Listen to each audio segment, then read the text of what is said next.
जौनपुर से इस वक्त की बड़ी खबर है। अभी तक ये चर्चाओं का बाजार गर्म था कि धनंजय सिंह के पिता राजदेव सिंह को वो जो है बसपा टिकट दे रही है और वो हाथी की सवारी करते हुए जौनपुर पहुंचेंगे। लेकिन अब जो है एक बड़ा उलटफेर हो गया है। जी हाँ, एक बड़ा उलटफेर हो गया है। उसकी पूरी अपडेट हम आपको देंगे। हमारे साथ वरिष्ठ पत्रकार हसनैन कमर दीपू जी हैं, जो कि लगातार इस पूरे प्रकरण में हमारे साथ चर्चा करते चले आए हैं पूरे मामले में। और इन्होंने ही अभी खुलासा किया था कि धनंजय सिंह के पिता राजदेव सिंह को जो है वो बसपा अपना प्रत्याशी बनाने वाली है। लेकिन अब कुछ क्या अपडेट है वो आप सुनेंगे तो आप भी हैरान हो जाएंगे। और उसके बाद पूरे आंकड़े जो है वो जो समीकरण है जौनपुर का वो आपको ऑटोमेटिक नजर आएगा किस तरह से बदल गया और किस तरह से यहाँ पे एक कड़ी टक्कर जो है इस लोकसभा में चुनाव में होने वाली है। हसनैन जी, क्या कुछ बदला है? क्योंकि अभी आप कुछ देर पहले आपने कहा था कि राजदेव सिंह को टिकट मिल रहा है, लेकिन अब क्या बदल गया? क्योंकि धनंजय सिंह तो जेल के अंदर है और कयास ये लगाया जाता है श्रीकला वो तो जिला पंचायत अध्यक्ष हैं, वो लड़ेंगी नहीं। तो क्या बदल गया, क्या बड़ा उलटफेर हो गया है, बताइए। देखिए, वो धनंजय सिंह का परिवार इस समय लखनऊ में है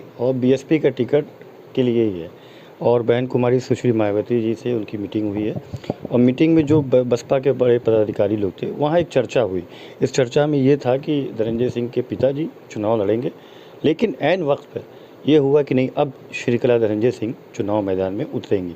उसकी एक वजह यह है कि कहीं ना कहीं उनके पिताजी का जो एज फैक्टर है उसको देखते हुए ये निर्णय लिया गया, क्योंकि जौनपुर का चुनाव बहुत महत्वपूर्ण है। तो इसलिए अभी जो मीटिंग चल रही, जो हम लोग के सूत्र हैं वो बता रहे हैं कि लगभग अब जो है श्रीकला धनंजय सिंह एक तरीके से पक्का हो चुका है, क्योंकि मंथन हुआ, चिंतन हुआ और मंथन चिंतन के बाद ये हुआ कि जाना तो वहीं है धनंजय सिंह के परिवार में ही, पिताजी नहीं, कम से कम धनंजय सिंह की पत्नी अब हाथी की सवारी करते हुए जौनपुर आएंगी और चुनाव में ताल ठोकेंगी। जैसा आप भी चर्चाओं में कहते रहे कि धनंजय सिंह की पत्नी वो जिला पंचायत अध्यक्ष हैं, तो कहीं ना कहीं वो चुनाव न लड़े, उनके पिता लड़े, तो क्या धनंजय सिंह की तरफ से भी हरी झंडी मिली होगी इस चीज़ को? अभी कुछ दिन पहले उन्होंने भी जो है जब चौकिया पहुंची थी, दर्शन की थी, उन्होंने भी कहा था कि जैसा जो है आदेश होगा वैसा काम किया जाएगा। बिल्कुल, देखिए यही बात है। मैंने आपसे पहले भी कहा कि परिवार जो है एक है, और परिवार, क्योंकि धनंजय सिंह अभी फ़िलहाल जेल में हैं और उनका निर्णय अभी हुआ नहीं है हाई कोर्ट से, लेकिन क्योंकि अब समय कम है और क्षेत्र में जाना तमाम, और जिस तरीके से श्रीकला धनंजय सिंह पहले ही से प्रचार में लगे, तो उनकी लोकप्रियता, उनकी सादगी, उनका आचरण, उनसे लोगों से घुल मिल जाना, ये तमाम फैक्टर को देखते हुए जो रिपोर्ट्स जाती है, तो उस पे जहाँ तक मुझे लगता है, जो मेरे लोग बता रहे हैं कि बहन कुमारी सुश्री मायावती जी ने इस पे कहा कि नहीं, इनको खुद लड़ाइए। जहाँ तक उनके अध्यक्ष पद का सवाल है वो बात की बात है। फ़िलहाल जो है लोकसभा एक बड़ा चुनाव होता है, देश की संसद में जाना, तो एक तो तय है कि अब जो है ये फ़िलहाल जो लेटेस्ट अपडेट ये है कि अब इस पर लगभग मोहर लग चुकी है, किसी भी वक्त घोषणा हो सकती है। तो अगर लोकसभा चुनाव की बात करेंगे, लड़ाई तो काफ़ी टफ हो जाए, क्योंकि श्रीकला को जितने भी फैन फॉलोइंग थी धनंजय, वो सब यही कह रहे थे कि धनंजय सिंह की पत्नी को चुनावी मैदान में आना चाहिए, उनको लड़ना चाहिए, और तो लड़ाई तो टफ नज़र आ रही है काफ़ी। जी बिल्कुल, देखिए मैंने पहले ही कहा था कि जिस तरीके से धनंजय सिंह ने अपने चुनाव में दिखाया था, श्रीकला धनंजय सिंह को जिला पंचायत सदस्य बनाया, फिर उसके बाद अपनी कूटनीति, अपनी राजनीति, अपनी रणनीति के तहत उनको ज़िला पंचायत अध्यक्ष बनाया, जबकि वो निर्दल थे। तो उसी के तहत जब ये हुआ कि इनके साथ ऐसी घटनाएं हो गई और वो जेल चले गए, और जेल जाने के बाद अब सबकी निगाहें थी क्या होगा, तो फ़िलहाल जो है उनके पिताजी पर दाव लगाने का पूरी तैयारी थी, सब कुछ तय हो चुका था।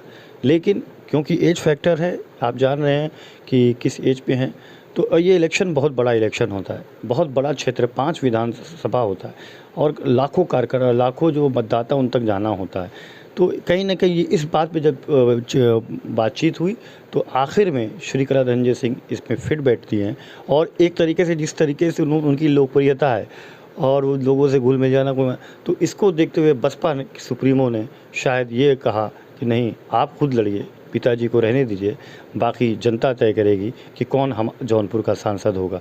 और इस तरीके से हाथी की सवारी की पूरी तैयारी हो चुकी है और वो बैठ के किसी भी वक्त जौनपुर आ सकती हैं। हाँ बिल्कुल, धन्यवाद हसनैन जी। तो ये हसनैन जी हैं जिन्होंने बताया कि किस तरह से पूरा जो है वो चुनावी गढ़ी चल रहा है, और अब जो है धनंजय सिंह की पत्नी श्रीकला सिंह पे जो है वो बसपा दाव लगाने वाली है और उनको अपना प्रत्याशी बनाने वाली है। और जिस तरह से श्रीकला धनंजय सिंह ने चुनावी प्रचार अपना शुरू कर दिया, अभी 4 दिन पहले नवरात्रि में देवी माता का आशीर्वाद लेकर के उन्होंने शुरू कर दिया कि मिशन 24, और वो ईद पे लोगों के यहाँ जाती रहीं, सुख दुख बांटने के लिए वो बदलापुर क्षेत्र में पहुंची जहाँ पे आगजनी हुई थी, लोगों से मिल रही हैं। तो कहीं ना कहीं ये चर्चाओं का बाजार गर्म हो गया था कि हाँ, हो सकता है कि श्रीकला सिंह ही जो है चुनाव लड़ेंगी। लेकिन जब ये बात आई कि उनके पिता चुनाव लड़ेंगे तो अटकलें लगाई जा रही थी कि क्या कुछ होगा। लेकिन इसी बीच ये खबर आ रही है कि उनकी पत्नी चुनाव लड़ेंगे, और उनके चुनाव लड़ने के बाद जाहिर सी बात है कि बीजेपी प्रत्याशी और समाजवादी पार्टी के प्रत्याशी के लिए ये लोकसभा की राह मुश्किल होने वाली है।